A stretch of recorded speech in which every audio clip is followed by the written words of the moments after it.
얼마 전에 이 뉴스가 나왔어요. 정부가 이제 보도 자료를 낸 건데 물적 분할 이슈가 많았잖아요. LG 에너지 솔루션 사태로 인해서 뭐 SK 온도 물적 분할을 했고 물적 분할에 반대하는 주주 주식 매수 청구권을 받는다. 이거 제가 야식 잡설로 그때 설명해 드렸던 거. 자, 주식 매수 청구권이 뭡니까? 내가 저런 최대 주주와 이사회 결정에 반대를 한다. 그러니 내 주식을 당신들이 사가라. 회사가 내 주식을 사가시오라고 요구하는 게 주식 매수 청구권이에요. 근데 예를 들어서 알짜 회사를 저 회사가 떼낸다네? 물적 분할한다네? 나는 이 옥동자 같은 회사를 떼내는 난 반대해. 그걸 하면은 주가가 떨어질 것 같아. 그러니까 내 주식을 최근 주가로 니네 회사가 사가시오라고 요구할 수 있는 권리가 주식 매수 청구권입니다. 근데 이게 다른 주요 의사결정에는 있었는데 회사 물적 분할할 때는 이게 적용이 안 됐었어요. 회사 분할 시에는 주식 매수 청구권이 없었는데 그게 이제 도입이 된다라는 겁니다. 지난번에 설명해 드렸지만 이거는 정말 최소한의 안전장치인데 이거 보고 어떤 분들은 그러더라고요. 사실상 우리나라에서 이제 물적 분할은 끝났다. 주식 매수 청구권 많이 들어오면 회사가 재정적으로 또 부담이 될 수 있기 때문에 돈이 들어서 이거 못할 수도 있다. 근데 살짝 좀 에바인 것 같아요. 이게 뭐냐면 주식 매수 청구권 제가 어떻게 설명을 드렸었죠? 주가가 얼마에 사주는지가 중요하잖아요. 결국은 주식을 매수해달래. 그 얼마에 사주겠어요? 내가 대주주야. 그럼 주가가 예를 들어서 우리 수주 공시도 안 해, IR도 안 해. 지금 뭐 시장 상황이 나쁘대. 계속 떨어뜨리는 거예요. 이렇게. 그러면 주식 매수 청구권을 이 가격에 사주는 게 좋겠어요? 이 가격에 사주는 게 좋겠어요?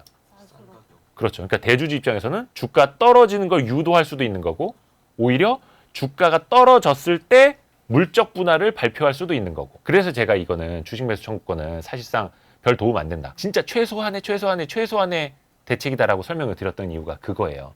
그러니까 주가가 어떠냐면은 주식 매수 청구권은 최근 2개월, 1개월, 일주일 가중 산술 평균 주가로 해요. 그러니까 3개월 전 주가가 5만 원이었어도 최근 2개월, 1개월, 일주일 평균 주가가 만 원이다. 이게 극단적으로. 그럼 만 원에 나는 청구를 해야 돼.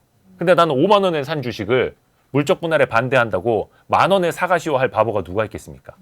그러니까 여기서부터 다 그냥 피눈물을 흘리는 거거든요. 그러면 이것보다 중요한 건 뭐다? 결국 제가 계속 말씀드린 것처럼 신주를 배정해 줘야 된다. 즉 물적 분할로 떼낸 자회사를 재상장할 때, 신규 상장을 할 때 기존의 모기업 주주들에게 그 자회사 주식을 먼저 받을 수 있는 권리를 줘야 된다. 신주 우선 배정권을 줘야 한다. 그래야만 진짜 일반 주주들을 보호할 수 있다라고 누누이 강조를 드리는 겁니다. 그냥 주식 매수 청구권만 있다? 내가 대주주면 당연히 5만 원 주가 만 원일 때 물적 분할하지. 그럼 뭐 싸게 할 수 있는 거잖아요. 그래서 이게 만능은 아니다. 그래서 대주주 입장에서는 주가가 떨어졌을 때 이 물적 분할을 하면 주식 매수 청구권이 있더라도 싸게 할 수 있는 거잖아요.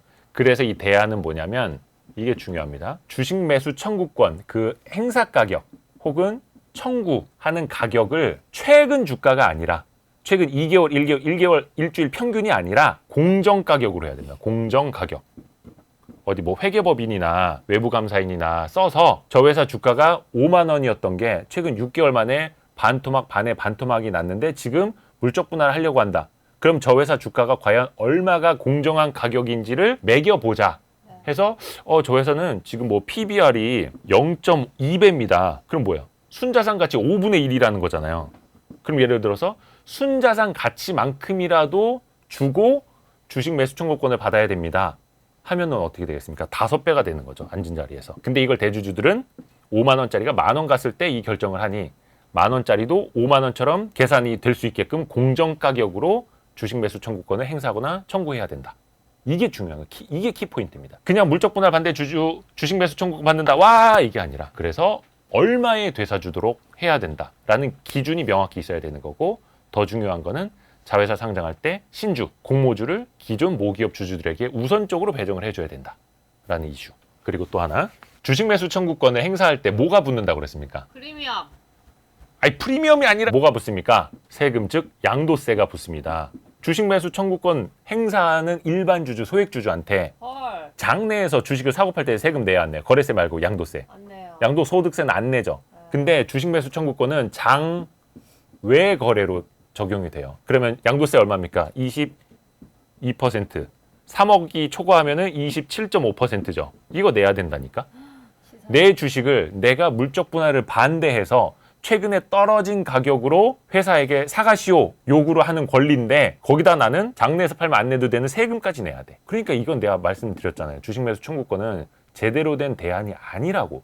최소한일 뿐이라고. 뭐 필요에 따라서 물적 분할을 해야 될 수도 있는 거니까. 다만 어떻게 보면은 이 주식 매수 청구권이라는 게 대주주가 혹은 회사가 귀찮은 소액주주를 강제 퇴거시켜버리는 수단으로 악용될 수 있으니 그걸 막아야 된다는 겁니다. 어떻게? 공정 가격으로. 그리고 자회사 상장 시 신주 우선 배정을 통해서. 그게 아니면은 사실 주식 매수 청구권은 내가 대주주여도 뭐 주가 떨어뜨리고 그냥 귀찮은 소액주주도 다 떨어져 나가버리게 하지. 물론 그 싼 값에 주식 매수 청구권을 청구할 소액주주들도 많지는 않겠지만. 아, 이거 진짜 얼마 전에 저희 댓글에 어떤 분이 문의를 남겨주셨는데 아, 이것도 한참 지나버렸네. 소액주주 물적 분할해서 자회사 재상장할 때 소액주주 보호 방안이라고 나온 게 하나가 있어요. 그게 뭐냐면 현물 배당이에요. 자회사 주식을 이게 모기업이 갖고 있는 자회사가 있어요. 예를 들어서 이걸 이제 물적 분할했으니까 100%가 되겠죠. 그렇죠? 모기업.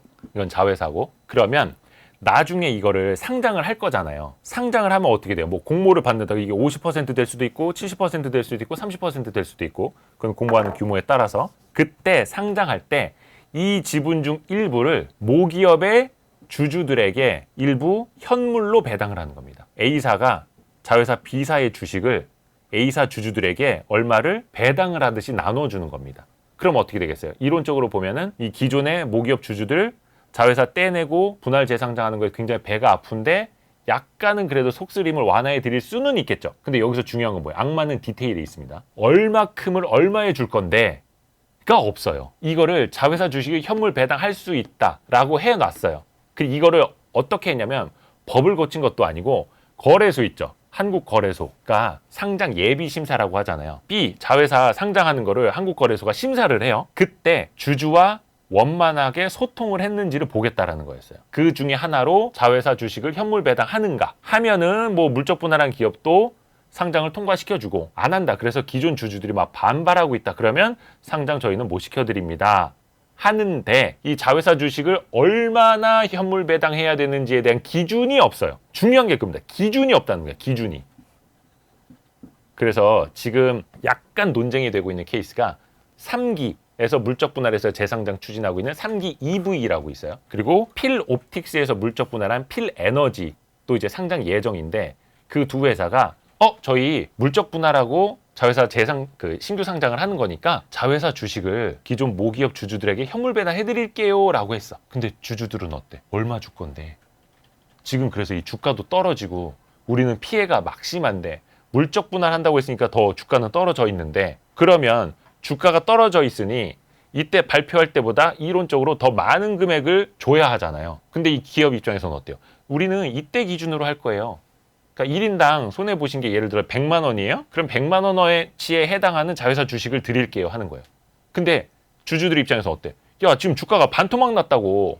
난 한 300만 원 손실이 생겼다고. 그럼 300만 원어치 자회사 주식을 줘야지 라고 주장할 수 있는 거예요. 근데 어떻다? 기준이 없어요. 기준이 없어요. 그러니까 이걸 실질적으로 어떻게 하는지 거래소분에게 여쭤보니까 이 회사가 현물 배당을 얼마를 할지를 이제 제안을 하는 거예요. 한국거래소에. 그럼 한국거래소가 이거를 네, 이 정도면은 괜찮네요. 혹은 이만큼에서 이만큼이면 되겠네요. 이렇게 어떤 바운더리를 대충 이야기하면서 커뮤니케이션을 한다라는 거예요. 그러면서 요 정도면 자회사 상장해도 되겠네요. 요 정도면 주주들에게 도움은 되겠네요. 근데 거기서 중요한 건 뭐다? 주주들과 커뮤니케이션을 안 했다는 거예요. 주주들과 합의를 본 게 아니라는 거예요. 정말 이해 당사자인 주주들과 합의한 게 아닌데 그냥 한국거래소가 이쯤이면 되겠네요. 그럼 여기서 중요한 건 뭡니까? 주주들은 어떻게 해야 되겠어요? 들고 일어나야 되나? 그거죠. 그러니까 자꾸 우리나라가 규제가 많은 건 좋지는 않은데 자꾸 떼법을 양산하는 겁니다. 때로 몰려가서 으쌰으쌰하고 나는 이 상장 반대다. 3기 EV, 필에너지 상장할 때 우리랑 합의하지 않았다. 우리는 이거 반대한다. 소액주주 막 들고 일어나. 데모해. 이거 상장 예심 통과시켜주면 한국거래소도 문제 있는 거다. 금융위원회도 문제 막 들고 일어나. 그럼 어떻게 하겠습니까? 저기 와보세요. 저 정도 현물 배당해서는 안 될 것 같아요. 한 100만 원씩으로 안 될 것 같아요. 좀 더 높여보시죠. 하겠죠. 그리고 이걸 지켜보는 제2, 제3, 제4의 사례가 나타날 건데 그럼 그 회사들은 어떻게 하겠습니까? 똑같이 하겠죠. 그래서 결국은 주주들이 목소리를 높이고 이걸로는 안 된다. 더 달라고 할수록 골치가 더 아파지는 거죠. 회사 입장에서는.